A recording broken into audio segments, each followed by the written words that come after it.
मेरा नाम दीपिका है और मैं 21 साल की हूँ। मैं बीए की पढ़ाई कर रही हूँ और मुझे मॉडर्न कपड़े पहनना बहुत पसंद है। मेरे दोस्त अक्सर कहते हैं कि इन कपड़ों में मेरी सुंदरता और निखर जाती है। मेरा छोटा भाई दीपांशु, जो 17 साल का है, देखने में इतना हट्टा-कट्टा है कि कोई उसे 25 साल का समझ ले। वह न सिर्फ देखने में सुंदर है, बल्कि मेरा बहुत ख्याल भी रखता है। रोज सुबह वह मुझे अपने स्कूल की बाइक से मेरे कॉलेज छोड़ने जाता है, जो हमारे घर से 10 किलोमीटर दूर है। रास्ते में एक घना जंगल पड़ता है, इसलिए मम्मी पापा मुझे अकेले कॉलेज जाने नहीं देते। जिस दिन दीपांशु स्कूल नहीं जाता, मुझे भी कॉलेज से छुट्टी लेनी पड़ती है। दीपांशु कक्षा 10 में पढ़ता है। स्कूल से लौटते वक्त वह अक्सर मुझे आइसक्रीम खिलाता है। हम दोनों भाई बहन बचपन से ही एक दूसरे के बहुत करीब हैं। स्कूल कॉलेज साथ जाने से लेकर हर छोटी बड़ी बात में हम एक दूसरे का साथ देते हैं। मैं उसकी हर बात मानती हूँ और वह मेरा पूरा ख्याल रखता है। हमारे घर में सिर्फ 4 लोग हैं, मैं, दीपांशु, मम्मी और पापा। मम्मी का नाम सुनीता है और उनकी उम्र 39 साल है। वह बेहद खूबसूरत और सजी संवरी महिला है, जो हम दोनों भाई बहनों का बहुत ध्यान रखती हैं। पापा का बिजनेस है, जिसके चलते वह अक्सर बाहर रहते हैं। बचपन में हमारा परिवार हमेशा हंसी खुशी से भरा रहता था, लेकिन पापा के बार बार बाहर जाने की वजह से मम्मी के चेहरे की रौनक धीरे धीरे कम होने लगी है। उनके चेहरे पर अब कभी कभी उदासी और परेशानी साफ दिखती है। मैं और दीपांशु कोशिश करते हैं कि मम्मी को खुश रखें, लेकिन पापा की गैरमौजूदगी उनके दिल पर भारी पड़ रही है।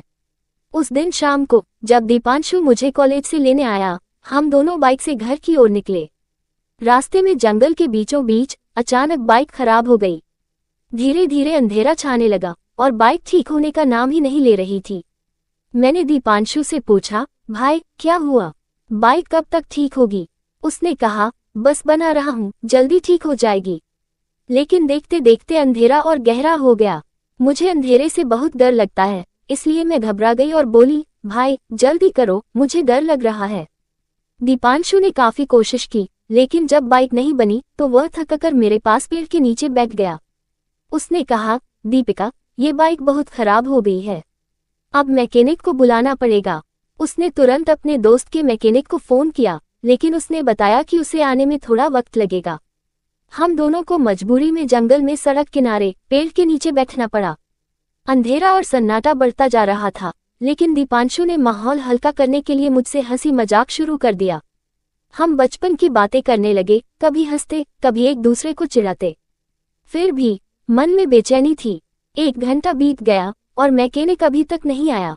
मैंने अधीर होकर कहा, भाई मैकेनिक अभी तक नहीं आया, क्या करूं?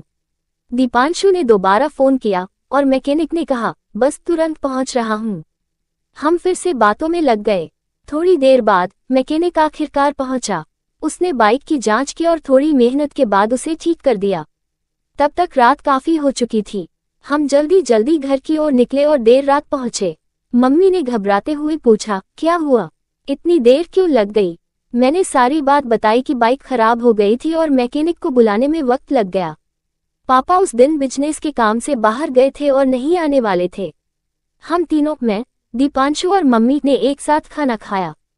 थकान भरी थी, लेकिन मन में सुकून था कि हम सुरक्षित घर पहुंच गए। खाना खाकर हम अपने अपने कमरों में सोने चले गए। उस रात जंगल के अंधेरे और डर के बीच दीपांशु के साथ ने मुझे हिम्मत दी थी और हमारी भाई बहन की बॉन्डिंग और मजबूत हो गई।